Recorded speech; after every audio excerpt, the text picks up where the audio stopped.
absolute privilege, just an honor to have Ricky Carmichael on the podcast today. We've been friends for I think we met about a year ago, and he just blew my mind today, sitting down talking to him.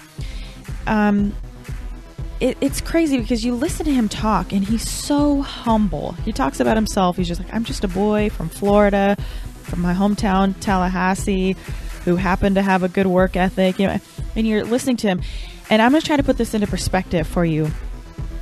This guy has done everything that there ever was to accomplish inside motocross and supercross. He is the best rider, bar none. And normally in these intros, I don't read anything, but today I'm going to make an exception because there's no possible way that I could remember all of these stats of his.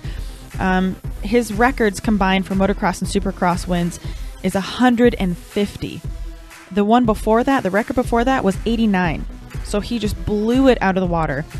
He has a record for motocross wins with 102, a record of championships of 15. The record before that was 8, so nearly doubling the record. He had 2 perfect motocross seasons where he never lost a moto, 24-0. He was a 3-time X Games gold medalist, the only rider to go undefeated in the 125 and 250, I should say 125, 250 Supercross series, 4-time motocross Des Nations champion, and never lost a title defense that he contended.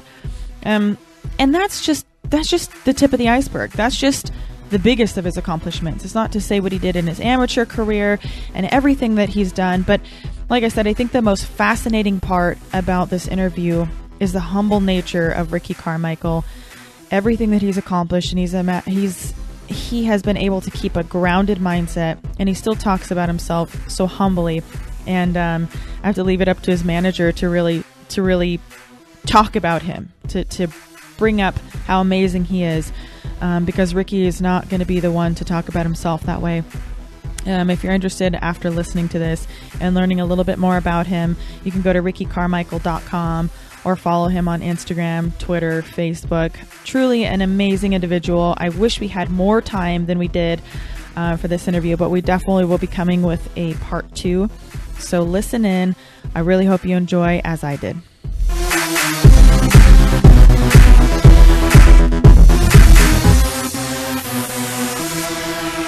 All right, first I'm going to introduce my co-host. First time co-hosting, Brian Caraway. What's up, guys? Thanks for having me, Mish. Yeah, absolutely. Finally. For sure. Hey, I've been trying to get you on here. I'm like, I'm tired. Touche. I've been sparring. I've been working hard. But no offense, babe, but more importantly, the special guest for the day, the GOAT, the greatest of all time, Ricky Carmichael. Thanks for coming on. Thanks for having me. It's a pleasure. We're here in your guys' city for a little bit of arena cross tonight at the Orleans, and the Monster Energy Supercross Finals tomorrow night at Sam Boyd Stadium. And so to be able to fit in a little time with you guys here on this podcast is really fun for me.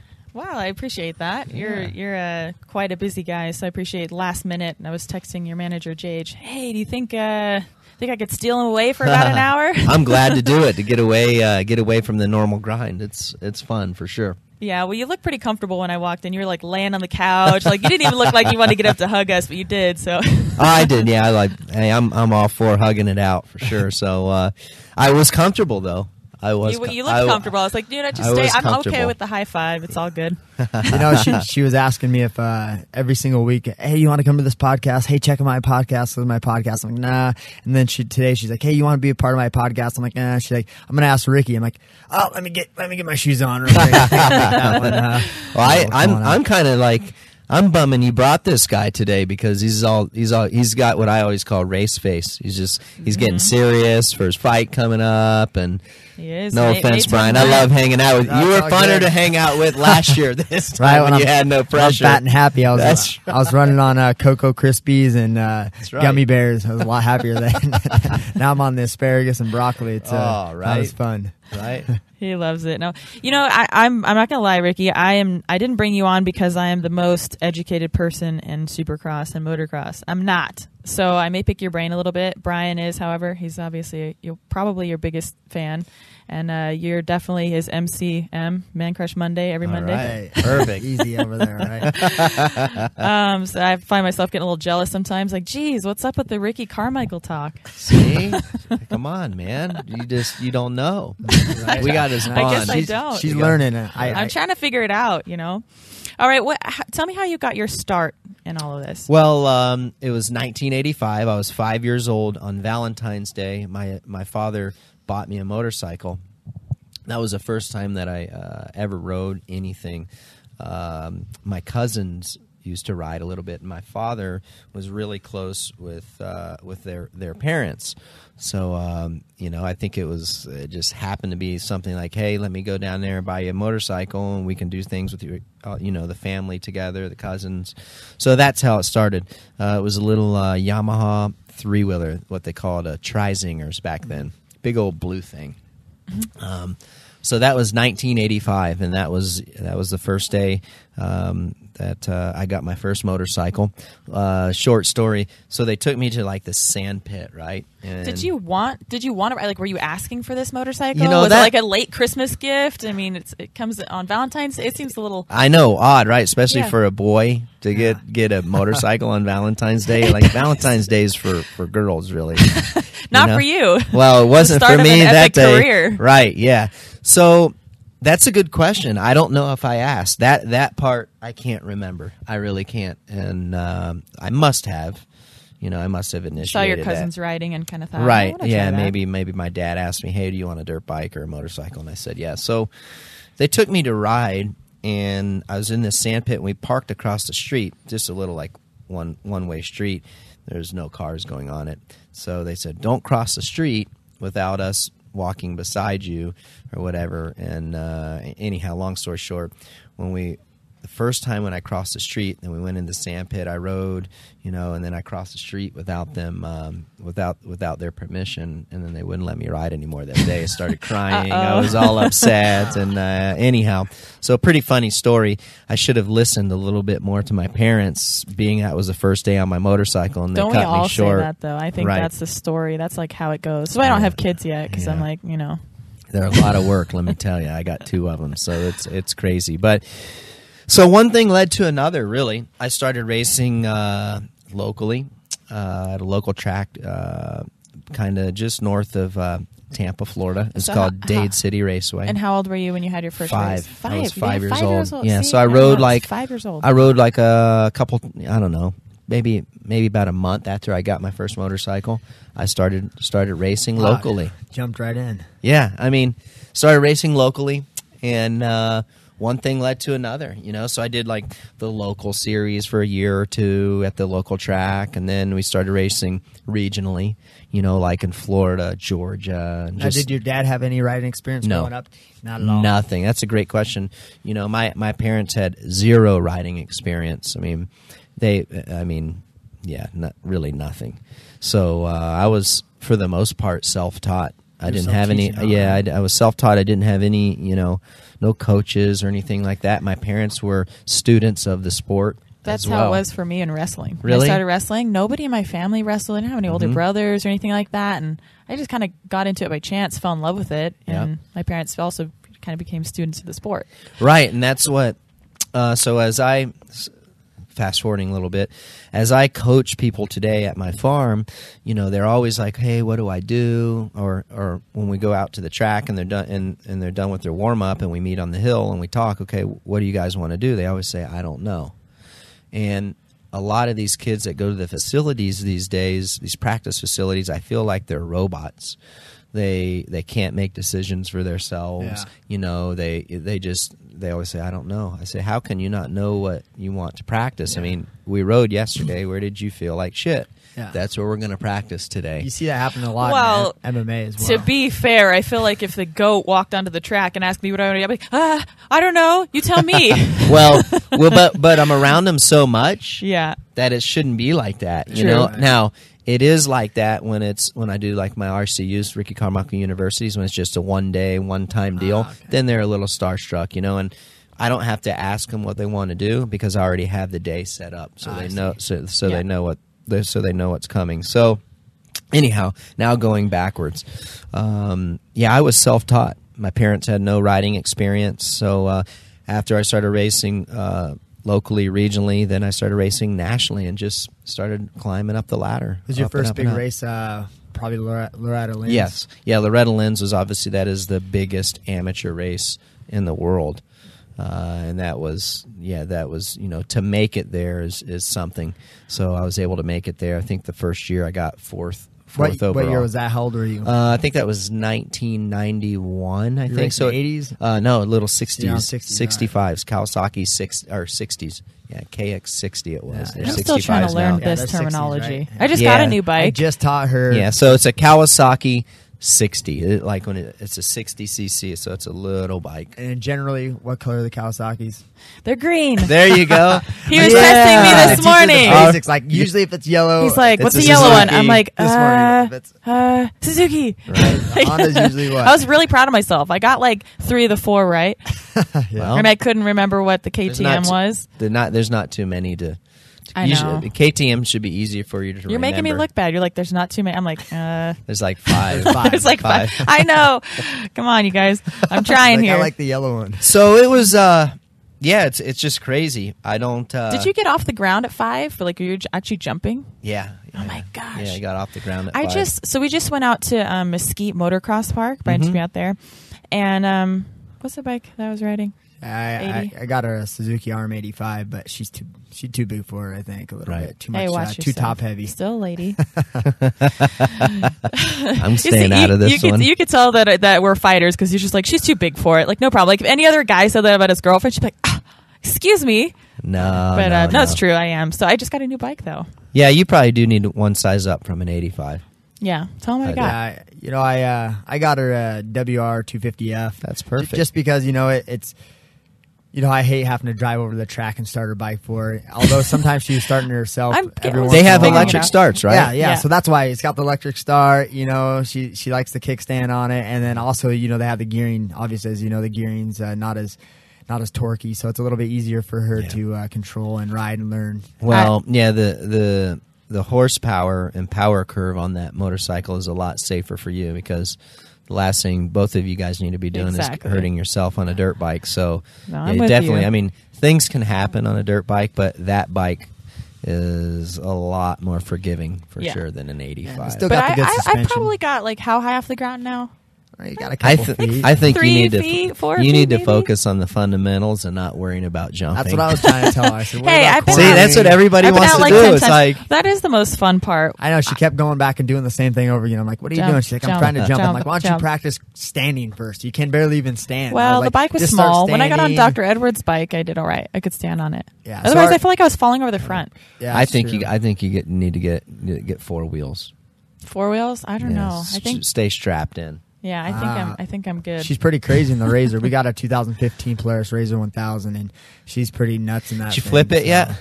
No. She tipped it over. That was it? the Can-Am before we had the Razor. Oh, that's true. I set it on its side gently. Yeah, it we was bought very a gentle. Can-Am, the Turbo, XTS Turbo, and it was nice to look at, and they used quality parts, but it just didn't handle the same as the Polaris, so we traded in and got the Polaris Razor. And she's I was going to nuts. say Those are though, nice. Yeah. I saw this little kid at the Mesquite Motocross Park, and he had to be like 5, maybe Just 6. crushing it. Well, There's no. 2 kids. There's one that was like 6'7", there's kids that out was there like, that they just smoke me. They're killing like it. 6 years old, and they're like, meow, like jumping past me. I'm like, oh my god, this is Yeah. embarrassing. But they're good. They're really, really good.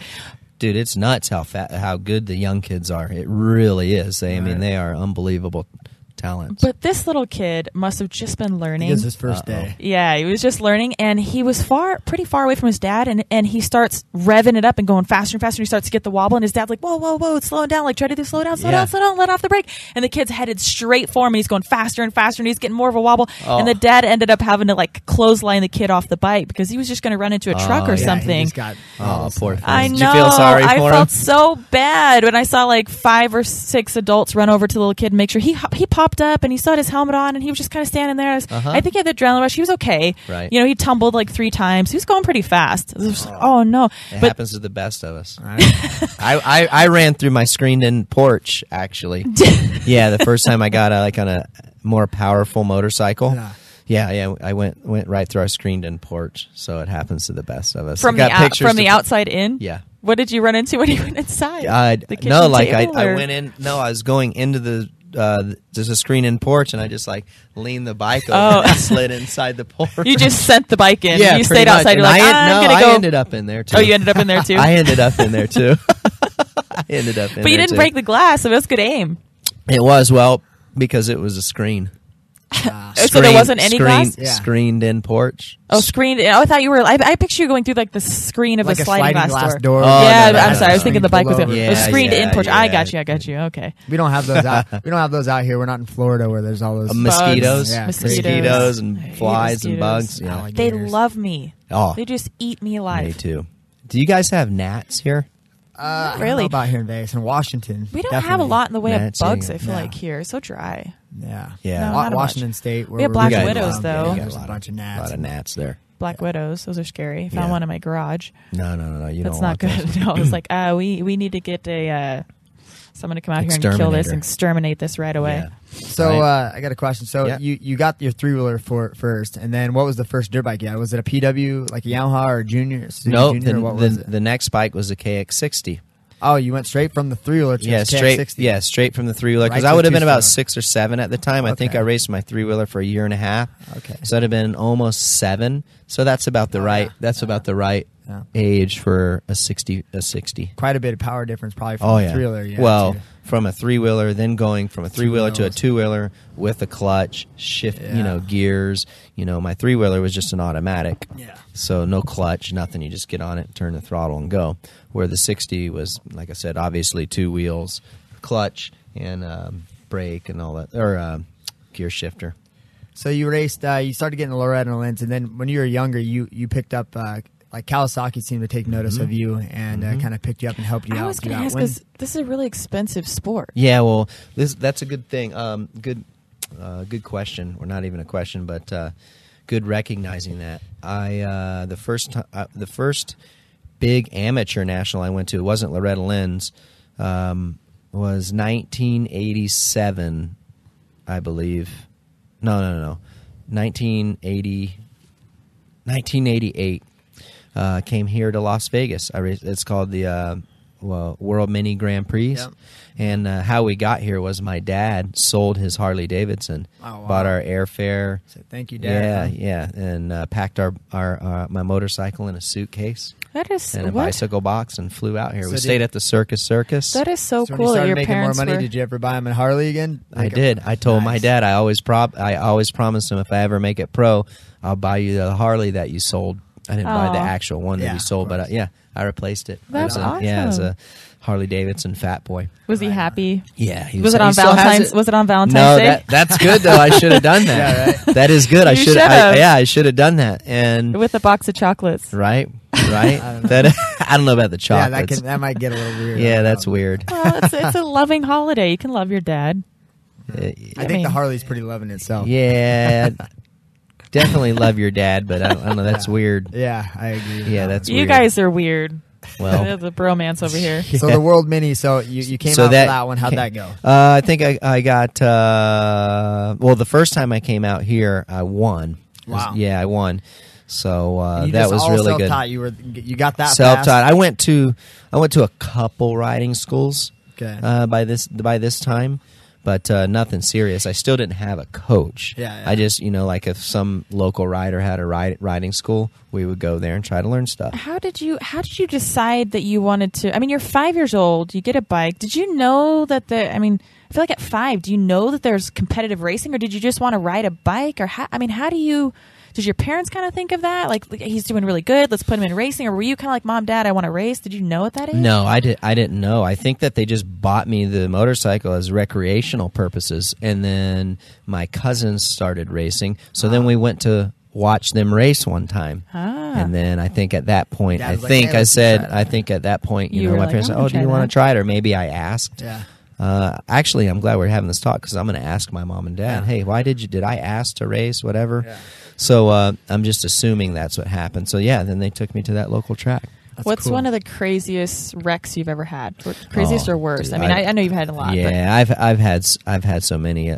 One time, one of the scariest wrecks I ever had was we were in St. Louis and my shock spring broke as I was going through the whoop section. I imagine. Oh no! Actually, that's not what happened. My bike didn't break that time. My hand came off the handlebar, and then I got kicked over the front of the handlebars. And as I was going over, I could tell the position that I was going in and getting kicked forward. That I was going to land like I was going to go like a lawn dart into it. And I'm just like, oh God, please! That was the first time as I was flying through the air. I'm like, please let me walk away from this one. It scared me to death. And I was able to tuck my chin and roll my head over and kind of like take it on the shoulder a little bit. And so I walked away. But that one was the scariest one because it happened so fast. Were you riding 125s then? Nope, that was 250. Yeah, it was actually it was 450s. Oh, that was that was almost my that was my last full season of racing. It was 2006 at St. Louis Supercross. I think I remember actually. Yeah. I imagine that when I watch you guys fly through the air, and especially now that I'm still a very novice rider, I see you guys jump these doubles and triples. I mean, you're in the air for such a long amount of time. I can't imagine if I ever launch myself off of a jump and I'm like in the air and I know I've miscalculated. Yeah, it happens a lot. I imagine it happens a lot. Or that's why I like and to that's jump. the thing now. It's like It's like yeah. Exactly. I like tabletops. Well, I always tell these people like when they come to my riding schools or whatever, because we have some decent sized jumps at my track. And they're scared to death to jump this jump. I said, I bet if I filled that whole jump in with dirt and made it a tabletop, you'd jump it no problem, right? Mm-hmm. Yes. I said, well, there you go. Just pretend it's a tabletop. That's what he says to me. One thing I can tell you, if you're going to jump something, a double, it's always better to over jump it than it is to under jump it. It's funny when I go to tracks, I end up jumping the doubles and triples before I even jumping like the local the tabletops. I guess because I'm not even really worried about them, so I'm like, man, I don't even really think about clearing them as a challenge. So I go to hit a double or triple, and I'm scared half of my mind. So I'm like, just pinned. Because the longer you think about it, the scarier it gets. Yeah, exactly. Totally. I used to be so scared. I remember, like when I was younger, going to races or tracks that had hard jumps for the bikes that I was on, and I used to be scared going to the races. I mean, I always tell people this, and even to this day, I don't necessarily know that it was fun for me going to a race when I was little.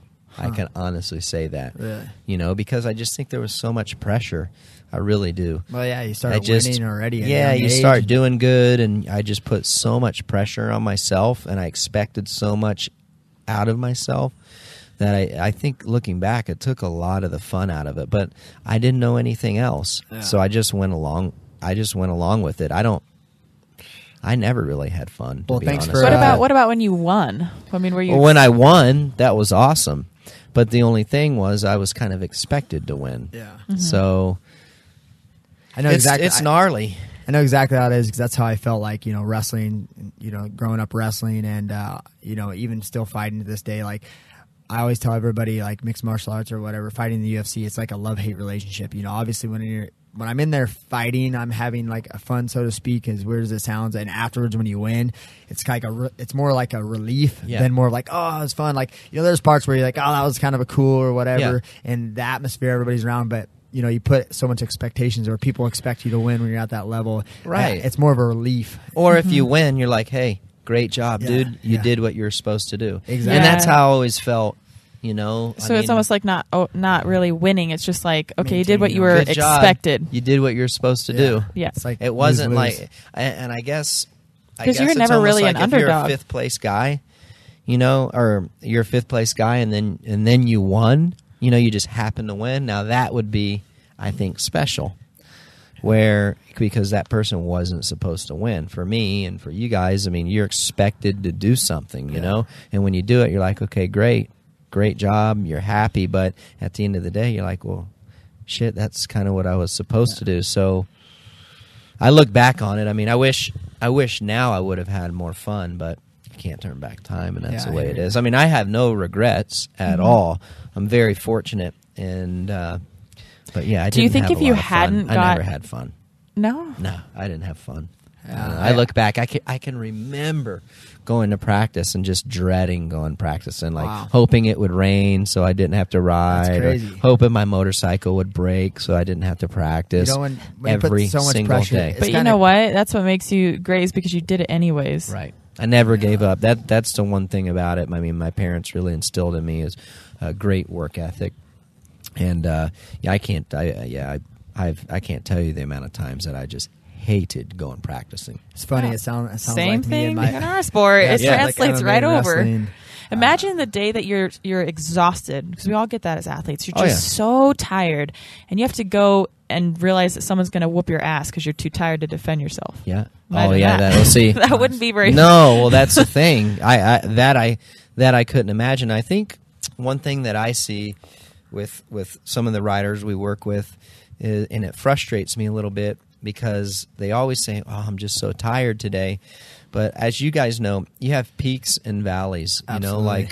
The You people have listening to. to this podcast, you can't see what I'm doing with my hands, but you go down and then up, but it's constantly going like Yeah, going you're raising, up. you're So, rising, yeah, yeah. you're rising. So when you're at a valley, you're still good. You think you're tired and overtrained, but then you just got to wait for that, for that next peak, and it's going to happen. And I always tell these guys, you think you're tired, but you still got to press on. If you don't press on to a certain extent when you're tired, how in the hell are you ever going to get better? Well, you grow through adversity, Fitness-wise. right? You grow through adversity. When you have adversity, you're tired, whatever challenges. That's what develops your character into being. I think I've had professional. more shitty days of practice than I've had more good days of practice.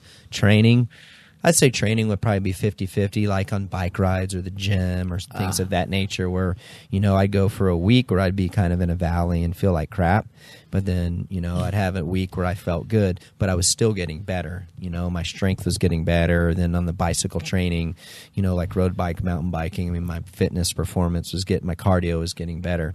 And like I always say, in my opinion, that stuff never gets easier.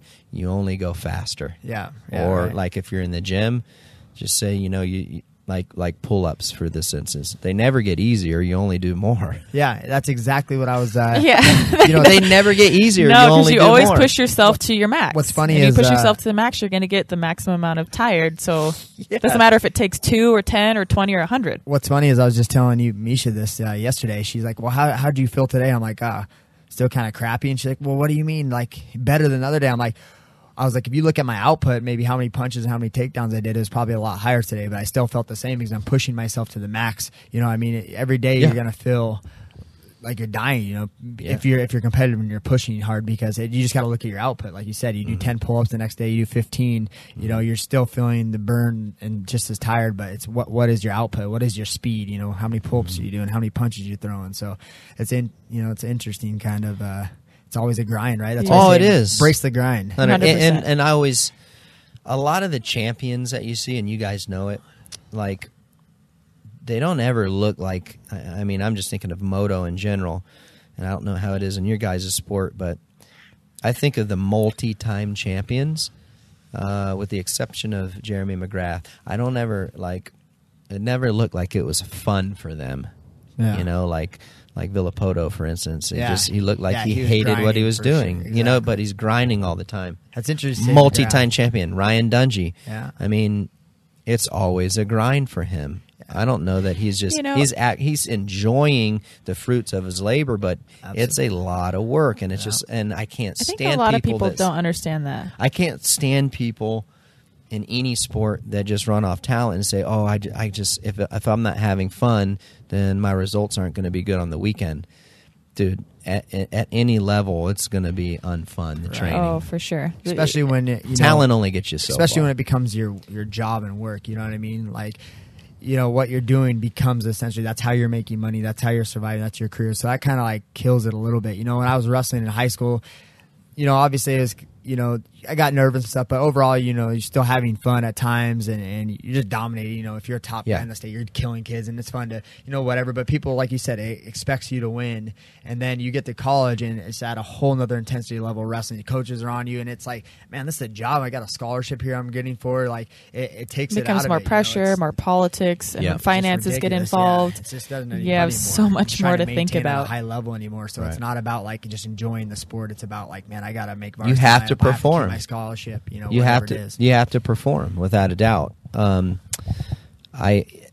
Is there people in your guys' sport that run off more of talent rather than hard work? Like for me, I didn't have as much talent as some guys, so I had to work harder.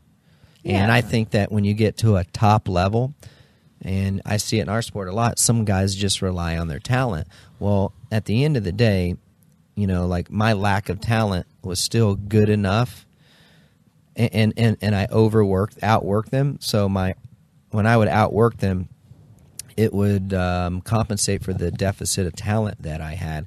So I would end up beating them, even though I had less talent. Is it like that in your guys' sport where it's that good old saying that hard work beats talent? That when talent won't work hard. Yeah, it's like talent doesn't work hard. So is there stuff like, are there? Yes, absolutely. Okay, but I think at the highest level that it only gets you so far. Right. Talent only gets you so far. There's guys in the UFC that are successful winning. They might be really slick and they'll catch and beat some really, really high level guys. And then you'll see him lose to another guy who maybe is not as high as level, but is just a guy who's like hard to put away, who just won't go away. A grinder. And then they'll break that guy and actually win. You're like, how did this guy and the guy, because that guy's used to working hard all the time. And the other guy's used to just beating people on sheer talent, doesn't have to dig deep. Right. The people who aren't necessarily as talented got to dig deep all the time. Yeah. And you can develop, you can grow a talent. Yeah. You can't grow a work ethic necessarily unless you want that. I always say I'd trade work ethic for talent any day of the week because I think at our level it pays off. Absolutely. Because there's been millions of guys that should have beaten me throughout my career, but they just relied on their talent, and eventually their talent would run out. I want to say for all the people listening that don't know who we're talking to, Ricky Carmichael, they call him the GOAT because he's, I think, an 8-time motocross national champion. 10 times. 10 times, sorry. Yeah. And it was up there in what? 5-time Supercross champion. I might as well just ask you, because I try to look at your Wikipedia and I'm like, this is too much to list. There's way too many accomplishments. It's like, what am I going to do? Sit here and read it all off? I can't memorize it all. There's way too many awards. We'll just let you. Yeah. So. Amazing. I think 3 X Games gold medals. So you did some NASCAR World Truck stuff. Yeah, I did some NASCAR Truck Series races, Camping World Truck Series racing. That was fun. That was I got a good opportunity to do that, and after my motocross, supercross career, and that was always one of the things where I felt like earlier when we were talking. It was never expected of me to do good. So when I did do good, that feeling felt so good. Right. Because I wasn't supposed to do good in that arena. So that was cool. I enjoyed my time there. Didn't you just recently, like it was 2014 or 15, you got inducted to the Motorsports Hall of Fame. Motorsports Hall of Fame. Congratulations. Yeah, that's thanks. pretty gnarly, man. Yeah, I'm in some good company and just a little kid from Florida racing dirt bikes, and to be able to be in the Motorsports Hall of Fame is special. Brad, I have a question for you, and I haven't asked you the whole time. It might sound silly, and I kind of already know this, but I'd like you to explain why you're such a fan of Ricky Carmichael and where you came from in all of this, like how you got involved in motocross and I grew up as well. I grew up on a farm. I didn't start racing right away. I had a bike as well when I was, I think, 6 years old. I had one of those little Honda Elsinore 50s, metal tank, and I just ride that around the farm. And we didn't have any jumps or anything. It was just trail riding. And when I think I was 13, 14, I got my first motocross bike. I got a 1989 YZ80. And you were already following I sport, loved though. motocross at that time. We just didn't really have the money or opportunity to really do it. And I loved it. I remember reading all the magazines. I don't know. I was gravitated towards just dirt bike. I love my dirt bike. I love extreme sports. My older brother's 8 years older than me, and he was, always rode dirt bikes and would always bring me the new magazines. And I kind of got into it because of him, I guess. And I think the reason why Ricky was so appealing because honestly, like I said, you didn't look like you'd be the typical, the typical kid. You have this red-haired kid, like freckles. He didn't look like the guy who should be killing it and crushing it. And I think that's what I liked. Or had the style. Yeah, you know what I mean? No. So I'm like, this guy's just killing it. And I don't know. I just loved motocross. It was like a passion of mine. I just remember watching them come up and through your career through Kawasaki, and it was just that was my ultimate dream. It's it's crazy. You never you end up being a professional at a high level in some other sport. I'm in the UFC, top 10 in the world, but I always you always have that wish that you could be somebody else. I always ask, like, man, if you could do anything else, I wish I could be a professional motocross racer, because I was the opposite. When I would go race, when I started racing at 13, I raced basically from like 12 to 13, like through high school. Mm-hmm. And so I had 5 or 6 years of good racing. I raced with Villapoto, and I was just coming out of 80s. He was coming up like a little 9-year-old kid, just killing everybody on 80s, and Josh Hill and those guys. And it was always super fun for me, because it was just, I didn't really have an expectation. I just show up with my mom and my brother and back of our truck and race and had a blast. And it wasn't the same as wrestling. Wrestling, I've been doing that for longer at a high level and was expected to win. And so I definitely can relate with that. But it's always how it is. Like for you, you're probably with the truck racing. Right. You grew up racing, the motocross, and they had all these expectations, and then you start racing the truck, and you could just have fun. You know? So I definitely relate to that. But I want to get back to talking to you about your career, kind of follow up through that.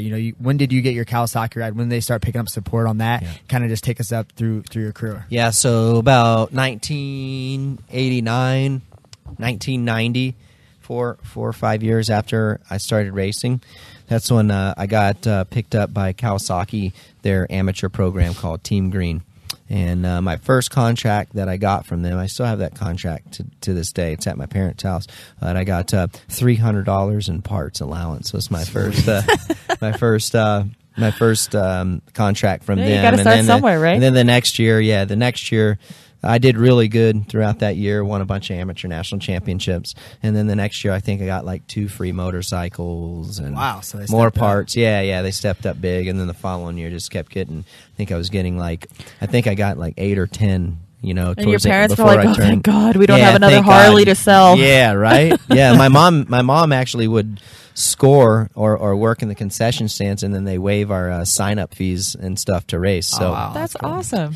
Yeah, so that's really how it, once we started getting some support like that from Kawasaki. And is that when you stepped up with the 80s? Yes. No, actually, I was still on 60s at the so time. They started stepping up when you're on 60s. Right. That's cool. At 60s, at the 60 level. Then I moved up to the 80s and got more support. And how old were you when you first started riding, actually racing 80s? I want to say I was 8 years old. 8 or 9. Oh, okay, wow. So things started still pretty young. Quick. There was a time when I was racing the 60 class and the 80 class. I did that for 2 years, and then I I aged out of the 60s, and then just raced 80s for 4 years until I was 15. Well, to me, it sounds like you had plenty of talent anyway. No coaches, all that stuff, and you're already smashing. I wouldn't call it talent. I would just say, my mom just said, hey, you're getting beat going into this corner.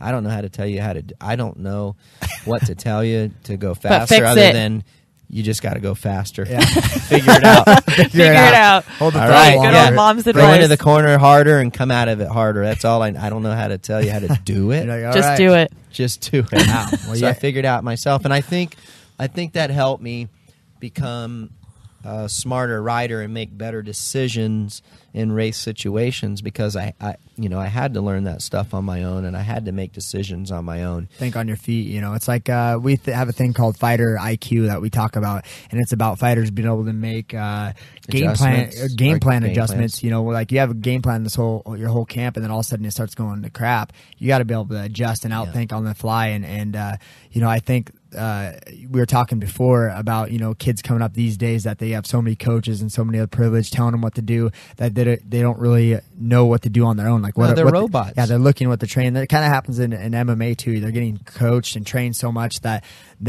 once they get stuck to a game plan, they're like, well, what do I do? It's like, and you can't stop in the middle of a fight. You're going to get beat up. You know what I mean?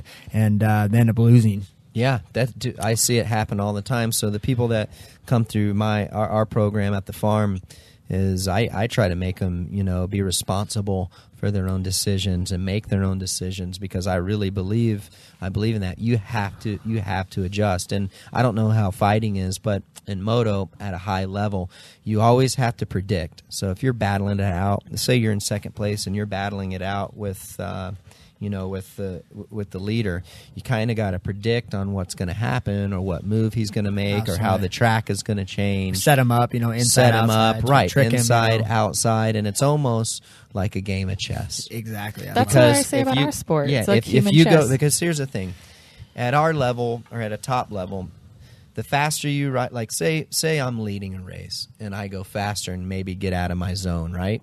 Well, I'm risking to wreck. Well, the faster I go, the guy behind me is good enough to go just as fast 9 out of 10 times. So I might as well ride right at that level to where I know I can sustain. Okay, I'm going to sustain this level, and if he beats me, he beats me. But if I go any harder, I'm going to blow up. Probably just like you guys. If you're on the ground and you're exerting too much energy to go for the, to go for it, and you're going to exert too much energy. Yeah, then you got to manage yourself. You got to manage. You got to energy manage system, it, yeah. and so that's what I always try to work at, getting that level to where it's high. Really, really, really high. And I think when you first started stepping up to 125s, if I remember back in the day, like you were they were talking about how much of a prodigy you were coming up. I remember I was really young, but my brother was telling me about it, and you were so fast, but you seemed like you were kind of riding. Like edge. You were wrecking a lot, right? Yeah. I think 97. Tim Ferry, right? Yeah. Did Tim Ferry end up winning it? Yeah. So Tim Ferry ended up winning that, and I remember you won. I think you won several races that year, but you were just barely there because you kept wrecking out and then not scoring points. I won 3 races, but then one weekend I'd win one race, and then the next weekend get 19th. I remember that. And I'd have like a 10-second lead and do an idiot move, just riding way over my head when I didn't need to. Yeah. Totally. So going back to, you gotta, I think if you let these kids make their own decisions at a younger age, it teaches them how to make their own game plan on the fly. And independence. Exactly. Because there's no one out there telling them what to do once the race goes. Right. You're on your own. 100%. Just like a fight. If you got to make an adjustment, you got to make an adjustment. And sometimes, like in moto or supercross, you can see the rider and his attitude and his style on the bike. You can see it happening almost 2 or 3 laps before. You can see starting to break. Basically, you can almost see he's starting to get lazy. He's starting to labor a little bit. Well, then you can make the adjustment. Or you can see a certain thing on the track change a little bit. You make an adjustment. And when these guys aren't taught to are always told to do this, well, then they can't make those adjustments while in the moment. My head coach, or one of my head coaches, the head coach at Extreme Couture, Robert Follis, he always tells me, he's like, Miesha, we trust you. Once you're out there, you don't have to always listen to what we're saying in the corner. If you can even hear us, like if you know what it feels like to be out there, trust in yourself as an athlete. And he's like, if you're gonna fuck up big. Right, yeah. That's what he always tells me. He's said, like, we're here and we can't just feel your go. pressure. We're going to give what we can see on the outside, but you can feel it. Don't if we tell you to do something, don't be like, well, I'm doing it, and then you get reversed or choked and like, oh, and my arm was stuck. I'm like, oh, we didn't see that. We trust in you as an athlete to do and not do it. All we are is just throwing out suggestions. You're a instincts. You're a world class fighter. Like we're just trying to give you like pointers here and there. And by what he means, like if you're gonna fuck up big, it's like if I'm going in and I don't get that perfect double leg, don't just be like, give up on it. It's like no, switch to something else, just bulldoze her over, football tackler, do whatever you got to do to get the job done. It may not be perfect the way we practiced it 100 times in practice. Probably not going to be. It's a fight. Right. Oh. Or a race. It's not going to be perfect when you're out there riding by yourself and you get the whole track to yourself. It's not the same. It never is, and every situation's different. Perfect example is this. For my first pro race, I had at my track, I had my first pro race track was going to be like. I had that made and replicated, and I went to the first race and I got 19th place. And when I practiced on that track for months and months and months, so you got to be able to make adjustments, right. For you guys in the actual fight in the moment, and just like for us in the race. And I learned a lot. So. How many bones have you broken? 3 or 4, not too many, but I've had both my knees. ACLs fixed. So I was pretty fortunate for the years that I raced, 23 years. I was pretty fortunate. That's how I feel too. I'm pretty for fighting for 10 years. I feel like I'm pretty fortunate. Yeah, Knock on wood. Because I'm still feel fighting. like- I'm knocking on I wood over feel here. like, I know this sounds really weird, but I feel like I was one of those guys. I knew how to crash. Yeah. There are some guys that just don't know how to wreck. Yeah. And they always get There is hurt. a art of Did you ever wrestling. do any other sports? Baseball. I Baseball? played like little league stuff, and I feel- I love that sport. Yeah. If there's anything I else could have done other than motocross, I would love to play baseball. I was That's going to like- ask you if you would have been a fighter. You think if you'd never discovered mixed martial arts, do you think you ever would have taken it up? Maybe because I am a hothead once in a Oh while. well, JH is over here. Your manager's giving me the thumbs down and shaking his head. He's calling He's calling bullshit. Well, I think I would be good because I do ball up pretty good, and I can roll around Yeah, real right. good, and I'm small and Right. And fiery. What nationality are you? I don't even know what nationality I am. I never had time to think about that or worry about that. Was I'm it sure I got some Irish. In there. Irish, Norwegian. Yeah. something. You got some hot-headedness in you. Oh yeah, I'm definitely got a. I definitely can. Yeah, I'm very Have you- motivated. Did you ever get in any fights with any of the guys on the tracks? Oh yeah, once, and then I got in a fight in school one time. And Do you guys punch each other's helmets? No, we Could didn't you do take that. them I off? never got in a fight where I punched, just Oh, okay. words. But Yeah. Oh, okay. did get in a fight at school one time. Yeah. Yeah, how did that wasn't go? Good. No, well, it went good for me, but the aftermath wasn't good. I got suspended. And What was it? What? Tell me the story. I don't know. You gotta delve into it. It was. I had just moved to Tallahassee, and there's this little young How old were you? cocky punk kid. I don't know. I think I was 8th grade, maybe. Yeah. And we got in the fight in the gym locker room, and he was sitting on the bench, and I just put him in the headlock and started punching him. And from that point on, everybody liked Old me from headlock. that school. Yeah. Has- Everybody liked you. Has he That ever kid must have been contacted bullying. you since then? Be like, hey, dude, now that you're all I famous, saw- I was the I guy s- that you kicked the shit out of. I saw him in high school, and he was really cool. Actually, Oh, okay. He was really cool. Yeah. You know what's that's what I was going to ask you. Actually, another thing leading back to your career. I know just because I'm a fan, I want to hear more. I about know, it. you're such a fan. For anyone listening that doesn't know what they're talking about, like 60s, 80s, I'm The with size. you. This is the size. So You're that's with why I'm trying to get to the This like. is with you guys. This is the hanging size in of the there. engine, 60cc engine, 80cc engine, the size Right. of the motorcycles. But what's interesting also about motocross and supercrosses is the age that kids go pro. You know, right? That's a huge difference. You see most other people, it's a lot older Well, how sport. You old see do you football go players pro? till they're 40. You see MMA fighters fight to 40, 43. Motocross is a very, very, very young, short-lived sport. I mean, guys are old at before they're even freaking, Yeah, I don't know, before they're 30. 30. Before they're even 30, you're like So an it's old really- guy. Yeah, it's really You know. short-lived. I mean, you can get your professional license when you're 16. Yeah, most kids turn Wow. right. You turn pro when yeah, you're 16. I turned pro when I was 17. 17. But you can turn pro when you're 16, and it is a young sport. Why do you think that crazy. is? Well, I think the reason it's a young sport just for the fact that when you start riding at a young age, take for me, for instance, I started when I was 5 years old, and you just practice so much. And I just think the burnout factor. Really? I really do. So you think it maybe not even so much physical, it's just the grind and the mental. It's just You're just over it. You're just simply over it. When you start riding when you're 5 years old, and if your parents were dedicated and you were dedicated, you're practicing 3 or 4 days a week, racing on the weekends. I mean, you just get burnt out. Does anyone start later? Can you be successful if you There's start? been guys that started later, but when you say late, we're talking early teens. Didn't We're not McGrath talking- start at 14 or 15, right? When he started as a 14, teenager. Yeah, 14, I But think. the a high thing is, schooler. though, he had BMX background, so that's Yep, kind of that's like true. two wheels. You know what I Yeah, mean? definitely. But I think that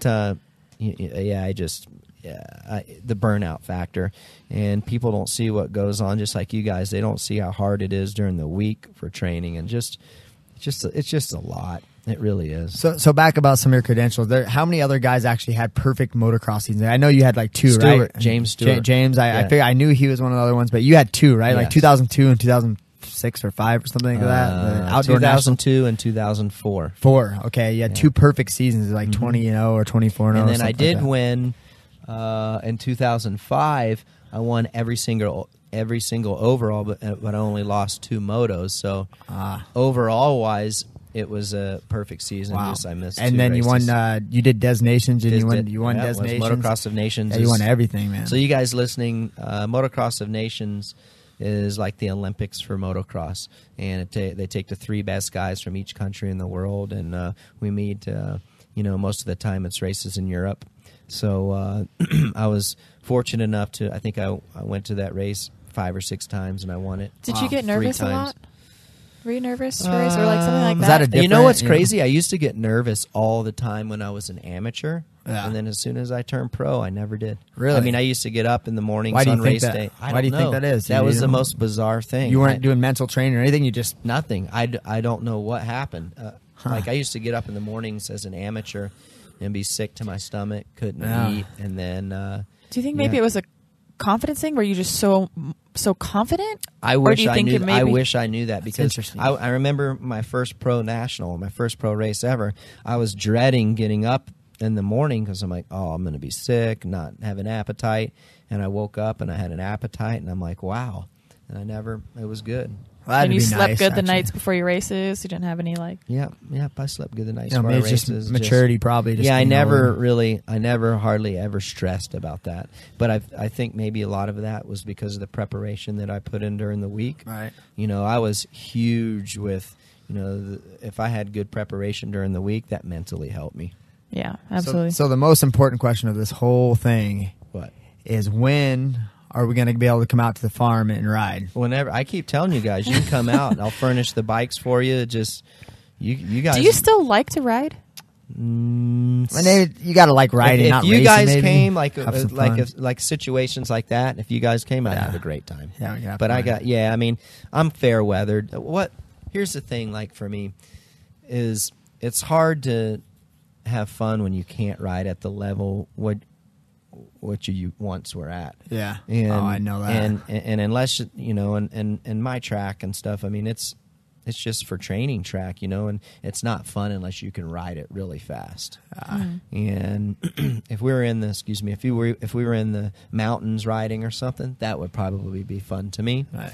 But just riding a track isn't fun. You like unless trail have to riding? go fast. You've done it so much. I don't like trail riding too much, but you know what I do like doing is I do like doing like we'll take sections of the track and just work on drills. Yeah. that I like That'd because be I don't cool. have to ride the whole track, and I can just work on technique. That's cool. and it's challenging stuff. That's what I like. Now That's awesome. It's slower, like.